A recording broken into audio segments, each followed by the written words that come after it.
Welcome back to 1 month 1 deck with Mega Absol. This week, my main focus was fixing the deck's biggest weakness, which was consistency. After tightening up the list and cutting back on unnecessary text, it was time to take the deck into another tournament. Round 1 was against Poltzard. I got off a fast Absol early and immediately started disrupting their hand. They eventually knocked out my Absol, but that left them at 1 prize remaining. A perfectly timed Unfair Stamp followed by a one-shot with Pecharunt closed out the game.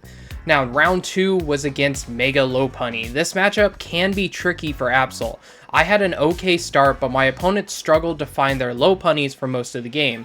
But by the time that they finally got a Lopunny online, I was already down to 3 prizes, so I used Roaring Moon to one-shot Lopunny and take the game. Now, in round 3 was against Slowking, and unfortunately my opponent bricked very hard and was stuck with just a single Slowpoke for 2 turns, so we just easily won that game. Round 4 was against Gardevoir Jelly. Similar to the story in round 3, my opponent opened with just 1 Frillish and couldn't get anything else set up, so we ended up winning the same way as round 3 there.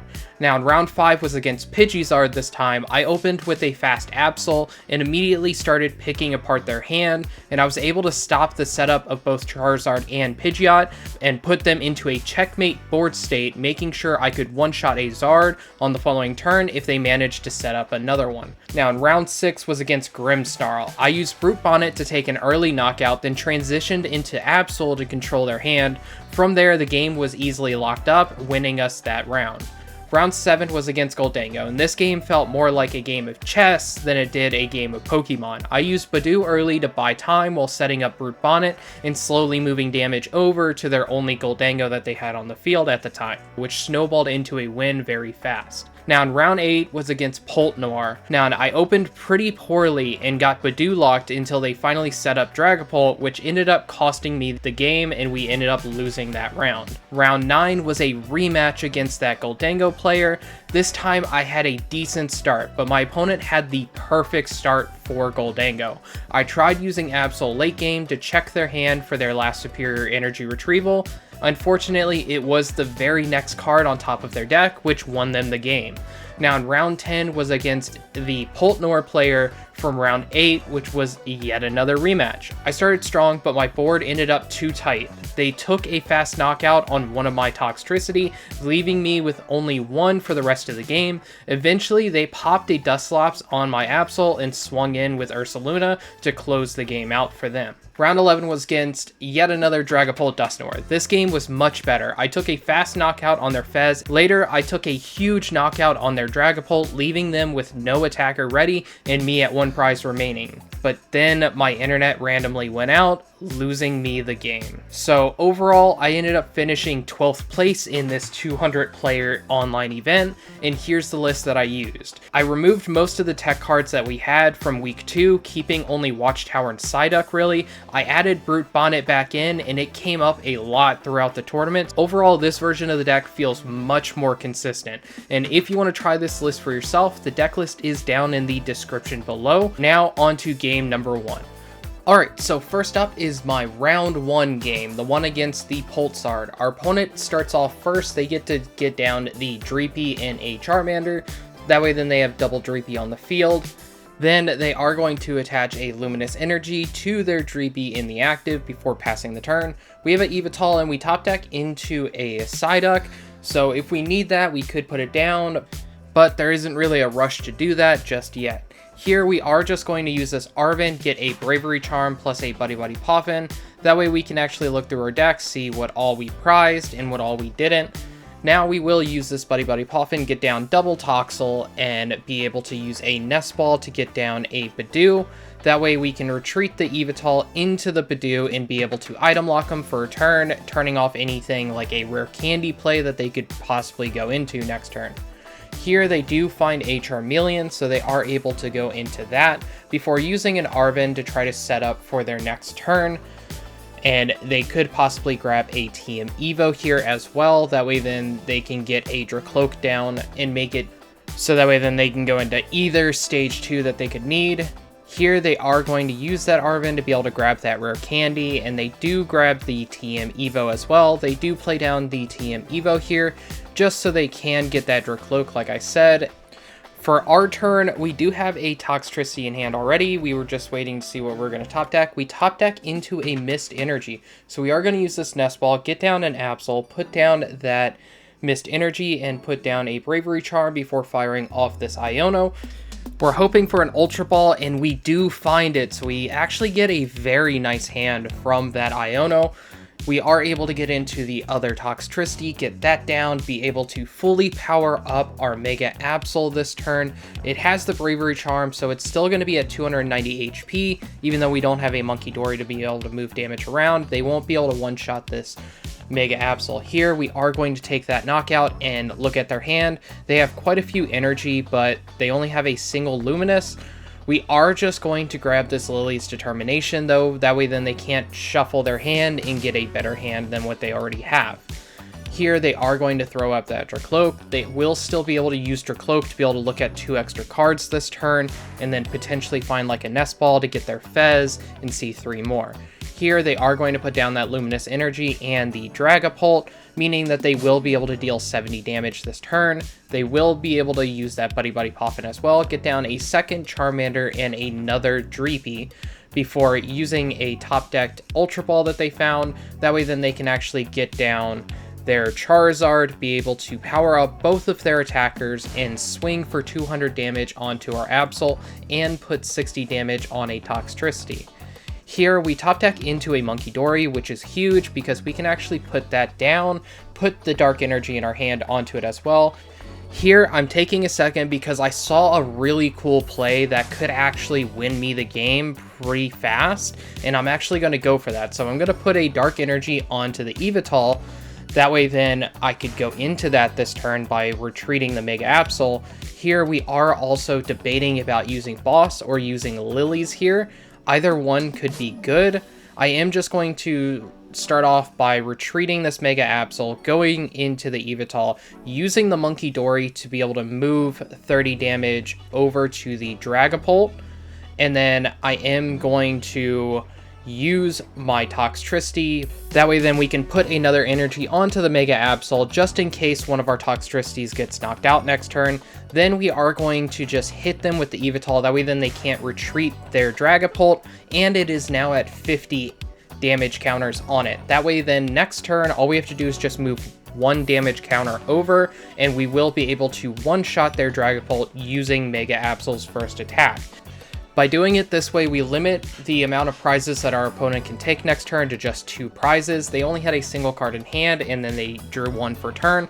So here they are just going to attack, knock out the Budew plus the Yveltal. We are going to throw the Munkidori up because we will need to be able to use a Toxtricity in case we didn't draw into the Dark Energy. But because we did, we were able to just attach that, then fire off that Lillie's Determination, finding a couple other really good cards. Notably that Nest Ball that we can actually use on a following turn to get down like the Pecharunt and be able to take a big knockout for game. Here we are just going to move that 10 damage over using the Munkidori before retreating it. That way then we can actually take a one-shot knockout on this Dragapult right now, taking 2 prizes in the process. Here, those prize cards are pretty nice. It is another copy of a Nest Ball, but our hand is looking very strong. We have a Pokégear, but we don't even need it because we already have like the Arven in hand, just in case we need to Super Rod back some energy. We are going to throw up this Munkidori real quick, and we do top deck into a Energy Switch. So first we're going to fire off one of the Nest Balls, be able to get down a Fez. Fez is going to draw us 3 cards. We end up finding the Super Rod off of that, so we're able to just put 3 energy back, and then from here I'm just doing the math in my head. They're down to just a single prize card remaining, so we are going to use this Nest Ball, get down to this Pecharunt, because with 1 prize remaining, Pecharunt does 300 damage, plus if we were able to get a energy down onto the Munkidori this turn, which we have the Night Stretcher to do, then we will be able to move 30 damage over to the Charizard, giving us that one shot. Here we're doing exactly that, using that Night Stretcher, being able to put that energy onto the Munkidori before firing off this Arven, getting Unfair Stamp plus a TM Evo because we just have no use for it, firing off that Unfair Stamp, putting them down to just 2 cards left in hand, using Munkidori, moving that 30 damage over, and then retreating the Munkidori into the Pecharunt. This way we can actually swing, take that big knockout, go down to just a single prize remaining ourselves, and that is going to pretty much seal up the game because they need specific things. They need to find Rare Candy plus Charizard in order to actually knock out our Pecharunt, or they would have to find Rare Candy, Dragapult plus a non-luminous energy if they wanted to go that route as well. Here they did find the Rare Candy in a Ultra Ball, but they just didn't have Aether Cloak to find one more card, winning us the game. Alright, so the second game I got for you guys is actually that round 7 game against Gholdengo. I really wanted to show how we can actually win this matchup because this is one of our worst matchups by far. Here, our opening hand is decent. We do have down a Munkidori plus a Toxel, and then we do have an Absol in hand with a Budew on the field as well. So we are just going to attach that energy and then pass the turn. Here, our opponent is getting set up pretty well. They have the Rock Engine plus 1 Gimmighoul on the field. They are going to fire off a early boss, but they don't have the energy to attach to their Solrock, so they're not able to knock out that Toxel. Here for our turn, we could put down this Mega Absol, but that is a liability to put down this early. We are going to fire off this Pokégear, see what we find. We find another copy of Lillie's Determination, so we are just going to use that right away, seeing 8 new cards. Here, our hand is much better. We do find a Nest Ball that we can actually use, and this was a tough choice between Yveltal or Brute Bonnet. Either or would be really nice to use. It's just which one did I really want to go into. I decide to grab the Yveltal right now, and then I am going to be able to put a energy onto that Toxel just to retreat it so we can actually use Budew to item lock them for a turn, trying to buy us a little bit more time. Here they are going to use that Genesect, finding another copy of Gholdengo before putting that down so they can start drawing some cards. They do finally find a Fighting Energy, that way then they can knock out our Budew. We will throw up this Yveltal, and now we are behind in the prizes, so our counter catcher will be live later on in case we need to use that. I am heavily debating here about putting down this Absol. I do decide to just put it down right now. I am going to use the Night Stretcher, get back the Budew, then retreat the Yveltal into the Budew so I can item lock them for one more turn. But before that, I am going to use this boss's orders. That way then I can bring up that Genesect just to give me a better chance of being able to keep this Budew around for an extra turn or two. Here, our opponent is just going to coin bonus again and then pass the turn because they didn't find a air balloon to be able to retreat their Genesect. We do top deck into a Lillie, so we are just going to fire that off. We find a Brute Bonnet plus a Ultra Ball, which means that we do have access to our Toxtricity finally. Here we are going to get down that Toxtricity, and then I am going to put down this Brute Bonnet. Even though we have the Absol down, I want to try to keep the Absol as safe as possible, and I am going to start building up that Brute Bonnet. Here with the Munkidori, I am able to move this 20 damage over to that Gholdengo right now. We also have the counter catcher in hand, so we can still use that when we have the Brute Bonnet fully powered up and the Gholdengo primed and ready to go. Here, our opponent is still just trying to find a way out of this lock that we have on them right now. They have 13 cards in hand with 34 cards left in deck, but they still just don't find the air balloon that they need, so they end up passing the turn once again. We top deck into that Dark Energy, so I put it down quickly, and then I do use the Toxtricity, so that way then I can get the third and final energy that I need onto my Brute Bonnet. Here we are just going to go very aggressive and take that big knockout on their Gholdengo, limiting their card draw by a ton, taking the first 2 prizes for us, putting us in the lead in the prize race as well.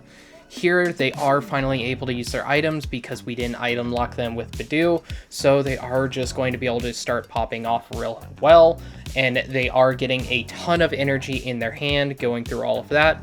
Now, and something to note is that we do still have the Arven in our hand, so if they do take a knockout on this Brute Bonnet, we have a Dark Energy that we can put onto the Absol, plus use Toxtricity to put that third energy that we need onto the Absol as well, then use Arven to find the Unfair Stamp and be able to go after that. Here they are going to pivot and just use Cramorant, taking a big knockout on our Munkidori, so we are just going to throw the Yveltal up into the active. We can just attach this Dark Energy right now to the Absol, or I could use our Nest Ball, get down our second copy of Munkidori as well, and be able to move some damage over and take a knockout with our Brute Bonnet, and I decide to do that instead. This way we can still use the Toxtricity, we're still building up our Mega Absol, it will be able to attack next turn. And by doing it this way, we are limiting the amount of prizes that our opponent can take without using another copy of Boss's Orders. They've already went through 2 copies, so we know that they only have 1 copy left in their deck, and that's all that we really have to worry about here. Now, they still don't have any Gimme Ghouls down either, so they're still just trying to search for a Buddy-Buddy Poffin.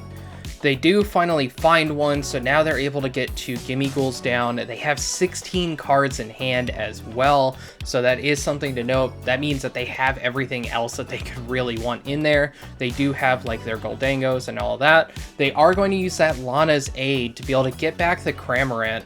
They are going to put down their band on it as well, and then attach an energy, dealing 130 damage, taking the knockout on the Brute Bonnet.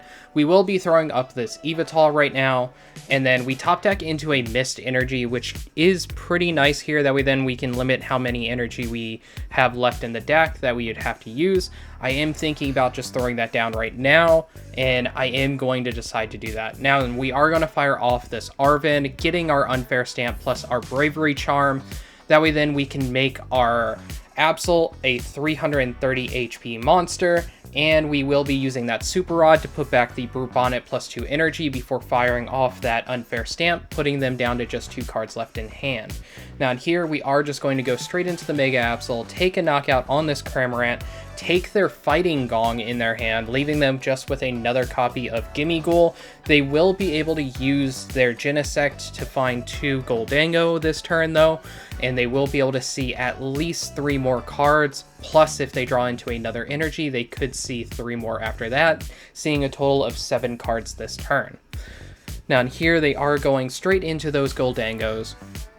The first one drawing 2 cards, then they do fire off that Lunatone, drawing 3 cards, and now they put down their last Goldango, put down a Fez so they can draw 3 more cards. They are just trying to churn through their deck as much as possible because they need a total of 8 energy in order to be able to one-shot our Mega Absol for game.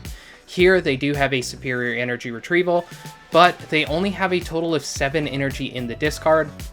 So right now they grab 4 back, leaving 3 left. They are going to fire off that Picnic Basket just to heal up some of the damage on the field. They will be attaching an energy for turn to the Goldango before firing off their last Boss's Orders, targeting down our Toxtricity and taking a knockout on that. And now we really need to find one specific card in order to win the game, and that could either be Arven or our Energy Switch.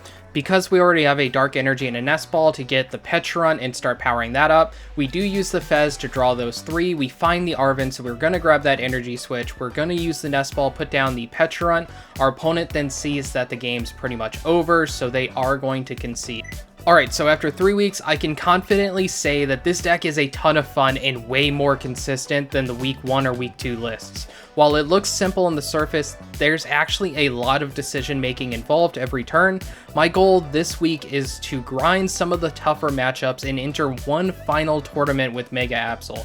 So make sure you're ready for next Saturday's video, and if you enjoyed the video, hit that subscribe button. I post new videos every Monday, Thursday, and Saturday. Thanks for watching, and I'll see you in the next one.